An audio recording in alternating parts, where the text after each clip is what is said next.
when I started thinking about this, I also had to think about cap space, right? What team can actually do this? For you sure. have to look at it. So I went to the Washington football team, and they have the cap room. They've got the, they've got the setup too, because I think their head coach, Ron Rivera, is the perfect personality for a guy like Aaron Rodgers. If this were to happen, Aaron, at times, I love him. I personally, professionally, enormous respect. And he can be complicated at times. It sounds like you talk to people that live with him. Ron Rivera can coach anybody, anytime, anywhere. He is just such a great leader. He embraces anyone and everyone as long as they're about winning and as long as they're about success. So to me, I think if there's going to be a place where he could be the ultimate teammate and he would be accepted by leadership and then be able to do what he needs to do in the locker room, I would think it would be the Washington football team. I love that. I think Aaron Rodgers goes to Washington, they walk to the title game. I mean, I really mean that.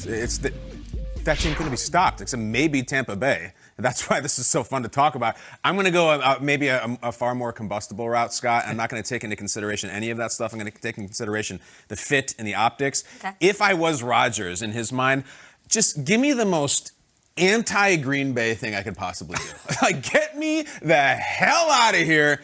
Send me to Las Vegas. Ooh. The Las Vegas Raiders. First of all, 16 years with no owner. Now we're in the Davis family.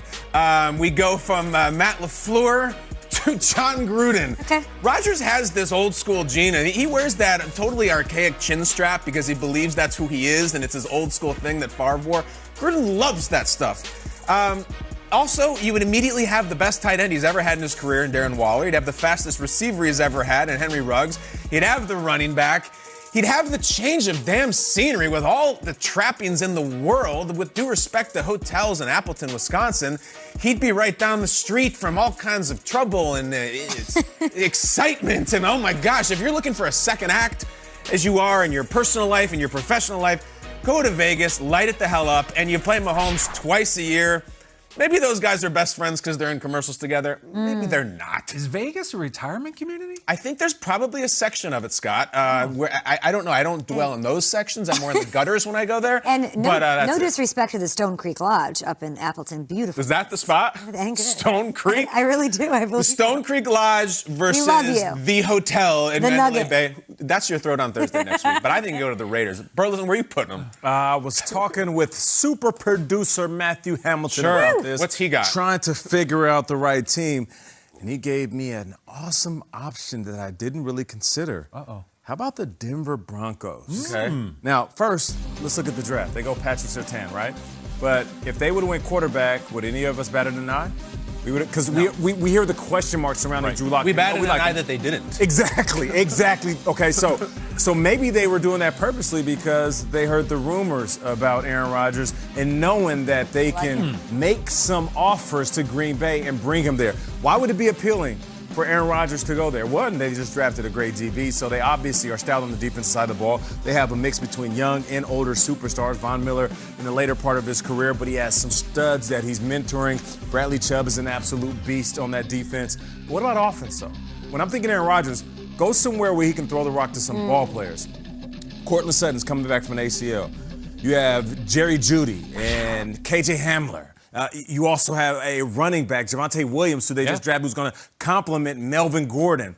Let's not forget about Noah Fant at tight end. So if you're Aaron Rodgers and you're sitting back saying, I can head anywhere, I'll go to a place where I know they'll love me immediately. 100%. Have offensive players that I can get the ball to. Not only is that all appealing, but this script has been written before. Yeah. You remember when Peyton Manning left the Colts, Exactly. went to Denver, broke records late in his career, and ended up winning a Super Bowl because the defense almost carried him. And Aaron loves that storybook ending. Exactly. And when you consider Peyton Manning, him leaving the Colts, going to Denver, you consider Tom Brady leaving New England, going down to Tampa. Maybe Aaron Rodgers is thinking, I can go somewhere like Denver and win. And they have enough to trade away to make it appealing to Green Bay. And they have the cap space. This is a team that has space, and they can manipulate a little bit more if they needed it. Exactly. And it's a well-rounded team. So we're comparing these two teams again because of quarterbacks. He says Broncos, I'm going to say Giants. Okay. Ooh. I got to talk to and catch up with Darius Slayton, who made the pick for the Giants in Cleveland a little bit last night. And I was like, okay, Kadarius Toney, okay.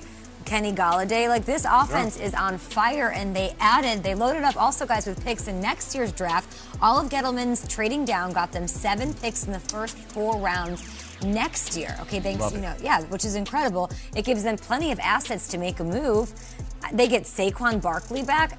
Aaron Rodgers in New York City. I'd be here for it. He could do a segment weekly on our program here at the breakfast table. Talking. I will ask you, though, because you're talking cap space. I know it's tricky, and I like that you looked at that. I did, too. If you're Gettleman, though, knowing this year may very well be your last, do you say let's surround all these pieces and go with Daniel Jones, or do you say let me put everything on the table and go get an Aaron Rodgers? Wow. Become the Super Bowl contender, because his job's on the line, too. Yeah, that is a tough call because, again, ownership is very involved in the decisions that are made there in a very good way. I love ownership involvement. And that would be one of those things, Kay, I think that they would have to really look at. So that's an intriguing thought. Again, they would just have to figure out how are we going to generate and create cap space because we've seen people be like shiftier with cap spaces than this, or not shiftier, but there's been crazier manipulations of cap space. But it's always credit card borrowing. Yeah. But here's the thing, though: their ownership understands what's going to happen and what's not going to happen. There's certain owners and organizations that have a very good insight, whether it's competition committee people or whether it's finance committee people. They actually know or have a much better idea of what the cap numbers may look like. So they've got a little bit of inside information in New York, as always. Would Aaron like New York? I don't know. He's such a Cali bro. Yeah. So maybe it's just maybe if things change and the Packers do try to trade him, like, how many teams in the league would rather have their guy than Aaron Rodgers? I mean, football-wise. Chiefs. I think it's the Chiefs and maybe the Bills. Or were you thinking that because Nate said they'd embrace him, he'd be embraced right away? Like, there's not many teams that wouldn't embrace him. Maybe right away. Seattle. I can think of maybe 3 out of 31 that would be like, no, we'll stick with our guy. And that's why it's amazing, because it might happen. Which team has the most intriguing quarterback situation, though, heading into next season? Trey Lance, Jimmy G in San Francisco.